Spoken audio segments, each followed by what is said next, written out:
আসসালামু আলাইকুম। কবরস্থানের বাহিরে লেখা ছিল, শেষ মঞ্জিল তো তোমার এটাই।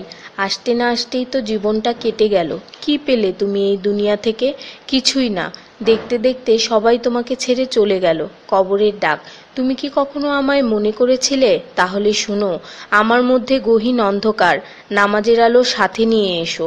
আমার মধ্যে অস্বস্তি বিদ্যমান, তাই কোরআন তেলাওয়াত সাথে নিয়ে এসো।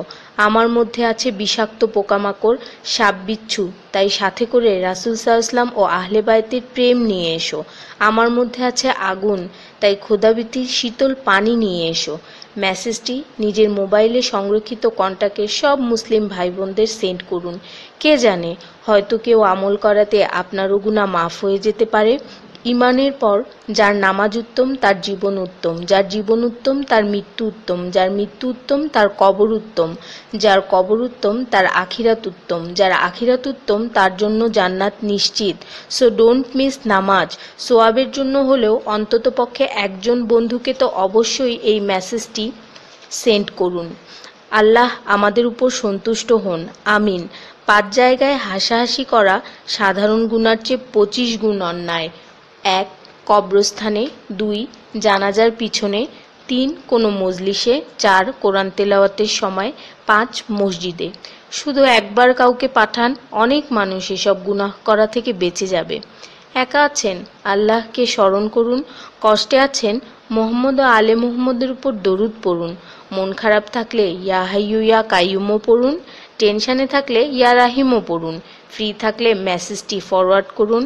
হে আল্লাহ, আমার উপর এবং তোমার নবীর উম্মতের সকল সদস্যদের উপর তোমার রহমত বর্ষণ করো, আমিন। তথ্য: আপনি কি জানেন পবিত্র কোরআন শুনলে ক্যান্সার হয় না? আর যদি ক্যান্সার সেল শরীরে থেকেও থাকে তাহলে তাও মারা যায়। দীর্ঘ সময় ধরে আল্লাহকে সেজদা দিলে জ্ঞান ও বুদ্ধিশক্তি বাড়ে। মাথা ব্যথার সমস্যা হয় না, চুল পড়া দূর হয়ে যায়।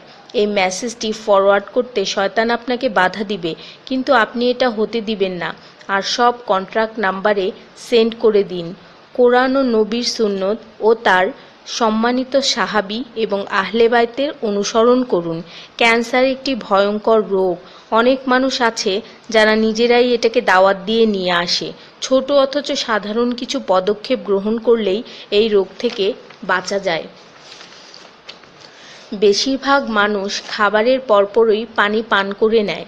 খাবারের পর পানি পান করলে রক্তে বিদ্যমান ক্যান্সারের জীবাণু থেকে তৈরি হওয়া ক্যান্সার সেলগুলোকে অক্সিজেন সরবরাহ করে। নবী পাক সাল্লাল্লাহু বলেছেন, খাবারের আগে পানি পান করা শেফা। খাবারের পরপরই পানি পান করা কলেরা রোগের কারণ, তাই সর্বোত্তম হলো খাবার শেষ করার কিছুক্ষণ পর পানি পান করা। তিনি আরও বলেছেন, 1 চিমটি লবণ খেয়ে খাবার শুরু করো আর 1 চিমটি লবণ দিয়ে খাবার শেষ করো। এ কথাগুলো তাদেরকেও জানিয়ে দিন যারা আপনার কাছে জীবনের চেয়েও প্রিয়। যদি কোনো ব্যক্তি ঘুমানোর সময় 21 বার বিসমিল্লাহির রহমানির রহিম পড়ে, আল্লাহ তখন ফেরেশতাদেরকে হুকুম দেন এই ব্যক্তির প্রতিটি নিঃশ্বাসের বদলে নেকি লেখা হোক। আপনার মোবাইলে যত নাম্বার সেভ করা আছে তাদের সবাইকে এটা ফরওয়ার্ড করুন, আর তখন দেখবেন কত মানুষ আপনার কারণে বিসমিল্লাহ পড়ছে। শেফা আর শেফা। রোজ একটা করে আপেল, নো ডক্টর। রোজ 4টা বাদাম, নো ক্যান্সার। রোজ একটা লেবু, নো ফ্যাট। রোজ 1 glass milk, no bones problem. রোজ 12 গ্লাস পানি, নো স্কিন প্রবলেম। রোজ 4টা খেজুর, নো উইকনেস। রোজ 5 ওয়াক্ত নামাজ, নো টেনশন। রোজ কোরআন অর্থসহ তেলাওয়াত, happy and happy. So don't stop forward please. স্কিনের জন্য অজুর পানি, হার্টের জন্য কোরআন তেলাওয়াত, স্বাস্থ্যের জন্য নামাজ, আর খুশি থাকার জন্য আল্লাহর জিকির করুন। জেনে রাখবেন, ভালো কথা প্রচার করা সৎকার সমতুল্য, সাথে 30 লাখ নেকি